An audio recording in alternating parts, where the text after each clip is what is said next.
Nah, jadi inilah yang mestinya kita bersama-sama untuk mengerti apa yang dikatakan dalam 1 Korintus 14 ayat 23. Jadi, tidak percaya kepada orang berkarunia roh bukan menghujat roh.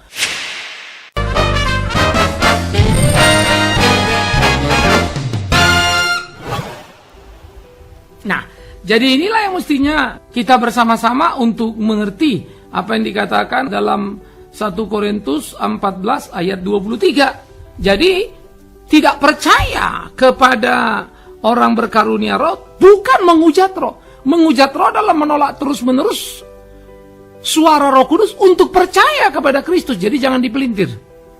Ya, ini nggak ada kepentingannya. Cuma memang ada banyak orang ya memanfaatkan, memelintir ayat-ayat untuk kepentingan dirinya atau ajaran atau kelompoknya. Ini nggak bagus.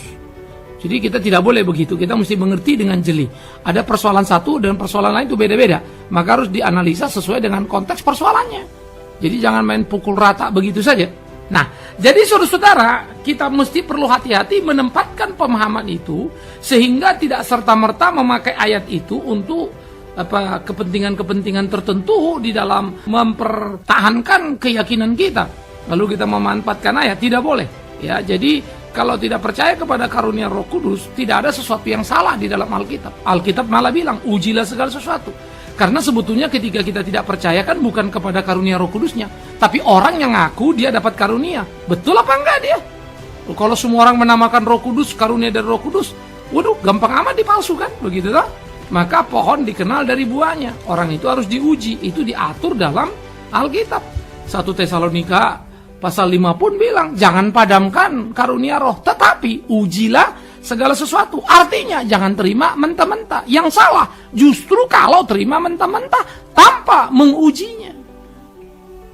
Jadi kita mempunyai pemahaman-pemahaman yang jelas dulu akan Alkitab. Nah, itu membuat orang Kristen menjadi orang yang kritis, tidak mudah. Ya, diakal-akalin, tidak mudah disesatkan. Karena orang Kristen selalu berpegang pada Alkitab, menguji segala sesuatu dengan Alkitab. Karena yang jadi persoalan, kalau ada orang penuh karunia Roh Kudus, itu kan kata dia. Betul apa tidak? Nah, ini yang kita uji. Dengan apa? Alkitab. Caranya, pohon dikenal dari buahnya. Kan gampang toh? Kalau dari roh Tuhan pasti tunduk kepada Tuhan. Kalau dari dia dipenuhi oleh karunia Tuhan katanya, buah-buah hidupnya itu kan pasti nyata, begitu ya. Bukan kuantitatif ya, kualitatif, bukan kegiatan. Oh, buahnya nyata loh, dia banyak pelayanan ke sana sini. Buahnya nyata loh, dia punya banyak pengikut. Itu bukan buah yang dimaksud Alkitab. Kualitatif, bukan kuantitatif. Ingat, perhatikan itu, ya. Jadi buah kualitatif. Karena rasul-rasul itu mati dibacok semua itu. Mati syahid artinya. Yesus ya pengikut muridnya 12, akhirnya yang tinggal 11, si Yudas malah jual dia, yang 11 pun goncang semua. Apalagi yang lain-lain. Jadi secara kuantitatif bisa kita bilang gagal kan kalau begitu. Padahal kita bicara kualitas. Yesus bilang banyak yang dipanggil, sedikit yang dipilih. Jadi bukan banyak menjadi ukuran, bukan kuantitas, tapi kualitas orang pilihan itu. Pohon dikenal dari buahnya, perilaku hidupnya. Nah, itu maksudnya. Sehingga selalu ada tolok ukur yang tidak bisa dimanipulasi. Ya, kalau kegiatan gampang, toh banyak ajaran sesat juga banyak pengikutnya. Jangan lupa itu ya. Bukan hanya agama Kristen yang jumlah banyak, agama lain pun banyak. Karunia roh justru harus kita uji, kita disuruh itu. Tidak serta-merta boleh percaya. Ya, karena kita berurusan dengan orang yang mengaku. Nah, maka pohon dikenal dari buahnya. Jadi seleksi penting. Saya pendeta, saya Tuhan ngomong sama saya bla bla bla. 1000 kali pendeta pun aku. Jangan dengarkan apa kata Bikman Sirait. Dengarkan kebenaran Alkitab. Nah, ujilah kalimat Bikman Sirait, betul apa tidak? Tidak penting dia pendeta apa enggak, kelakuannya benar apa enggak, hidupnya untuk Tuhan apa tidak. Saudara mesti melihat itu dengan jeli. Jadi jangan gelap mata lalu berpikir semua hamba Tuhan itu jadi beres. Belum tentu. Saya hanya hamba Tuhan kalau melakukan kehendak Tuhan. Tapi kalau saya tidak melakukan kehendak Tuhan, ya saya hamba setan. Gampang saja. Sekalipun label kependetaan masih nempel pada diri saya. Saya nggak bisa mendustai Roh Kudus. Semoga saudara juga jadi bijak untuk mengenalinya. Mintalah Roh Kudus memimpin kita. Nah, karena itu dikatakan, kalau jangan mendukakan Roh Tuhan, maksudnya apa? Jangan mendukakan Roh Tuhan adalah sebagai orang percaya yang sudah hidup dalam kebenaran, kita jangan mendukakan Roh Tuhan, jangan berbuat dosa, jangan berbuat salah. Termasuk jangan menerima terlalu gampangan apa saja yang memakai atas nama Roh Kudus, lalu kita main terima aja. Itu mendukakan. Yang kedua, kita sebagai orang percaya, tapi hidup kita nggak benar. Kita bilang saling mengasihi, tapi kita justru hidup saling menguasai. Itu mendukakan Roh Kudus itu. Kita hidup kita tidak benar. Mestinya kita berbagi berkat bagi sesama, tapi kita justru menumpuk berkat untuk tapi tidak berbagi. Itu kan mendukakan Roh Kudus itu. Lalu kita khotbah untuk kepentingan pendengar supaya semua senang. Bukan kebenaran, sekalipun itu menyakitkan. Memang seringkali kebenaran kan tidak mengenakkan kuping kita, bukan? Tapi itulah yang harus diberitakan. Tapi demi mengenakkan kuping supaya banyak orang, kita beritakan apa yang orang mau dengar. Padahal bukan itu kebenaran. Itu mendukakan Roh Kudus itu. Dan ironisnya, pada waktu mendukakan Roh Kudus, orang justru sedang berkata, kami mengagungkan Roh Kudus. Roh Kudus sangat luar biasa. Ironis. Tapi itu yang terjadi. Sehingga hati-hati dengan apa yang saudara dengar, apa yang dengan saudara lihat. Ujilah. Ya, jadi dengarnya bisa manis, bisa indah. Tapi ujilah. Bukankah Yudas datang menyerahkan Tuhan Yesus dengan apa? Bukan dengan bacokan, dengan ciuman. Ya. Siapa yang bisa menduga ciuman itu adalah pengkhianatan? Iya toh? Nah, ini yang kita perlu hati-hati. Nah, jadi mendukakan Roh Tuhan adalah ketidaktaatan kita terhadap perintah-perintah Roh Kudus itu.